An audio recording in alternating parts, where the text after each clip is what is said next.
Now, extreme, ultra extreme, weight forward to center is our next factor. And extreme EFOC is defined as between 19 and 30%. Now, there's reason for those cutoffs. 19% was used as a start because it was at 19% before I could first measure penetration that I could attribute solely to the FOC of the error, where we're using errors that are of like dimensions but different FOCs. And at 19%, it's the first time I can measure a definite, unquestionable increase in the penetration. And I use 13% as the start for ultra EFOC, or 30%, because you can't get to 30% with the components that are currently available without making a concerted effort to do so. You have to work at it if you're going to go above 30%.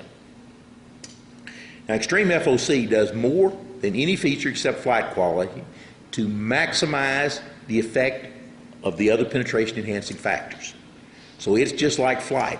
It's one of those things that's going to save a lot of energy that our other factors are going to have to be able to work with. The effect of both perfect flight and EFOC is to increase the effectiveness of the other penetration factors. Now, the type of penetration gains we're talking on an EFOC error, if we take errors of equal dimensions, so the broadhead's the same, the outside dimensions are the same, all that's different is the weight distribution. The difference between an EFOC and a normal or high FOC error ranges from 40 to 60% difference in penetration. So you can see it's a huge difference in the penetration. Now, ultra extreme FOC gives even higher gains than that. We're going to talk about FOC and measuring FOC for just a moment. And most people have a misconception, and there are different ways that people measure it, and they say, well, one method is better than the other, so forth. What you need to realize is that what we measure is not the true FOC of the error. It has nothing to do with the true FOC. The true FOC depends on the location of the center of pressure on the error when the error is in the air in flight. And if you're using big fletching with a lot of offset and a lot of helical, it's highly likely that the amount of fletching you've got, because of the drag increase at the back of the error, has a lot of effect on the true FOC of your error in flight.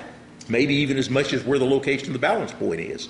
Depends on how much balance point, how much weight you've got out front.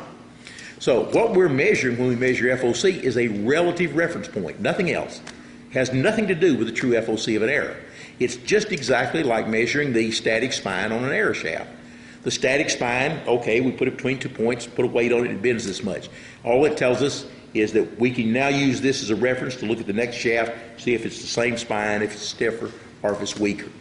And that's all we're doing with this. The dynamic spine is going to be what tells you how the arrow shoots. So because its spine is at 55 pounds, doesn't mean it'll shoot off a 55-pound bow. When we measure, use two different methods that are commonly used. One is the AMO standard, and the other is using the overall length of the arrow. The AMO standard takes the length from the bottom of the nock throat to the end of the shaft. It doesn't include point length. The other method uses the bottom of the nock to the very tip of the arrow. Now, in this example, we have the same error measured by both methods. And if you use the AMO standard, you get 12.3 FOC. And if you use the overall length, you get 11.3. The important thing to realize is they're the same error. There's no difference between them. I like to use the AMO standard method simply because it is the standard and because it gives the same number regardless of whether you're using a field point and a broadhead, as long as they're the same weight. So there's no sense clouding the issue with having different numbers for what is essentially the same error just because it has a different type of point on the front. It just makes sense since it's a relative point. It's not anything that's really telling us anything about the true FOC of the error. Now, I do like to occasionally plug good products, and this is a one-piece steel inserts broadhead tapers that are made by John Hand at Traditional Archery Solutions. And I did know this Tough Head booth, they've got them out of brass now. And either one would be a tremendous improvement in your arrow setup, not just because it's going to put weight at the front of your arrow, because it replaces that very, very weak junction at the front, the aluminum insert and aluminum broadhead adapter. That is the weakest link in a synthetic arrow shaft setup. And so this does away with this. This is a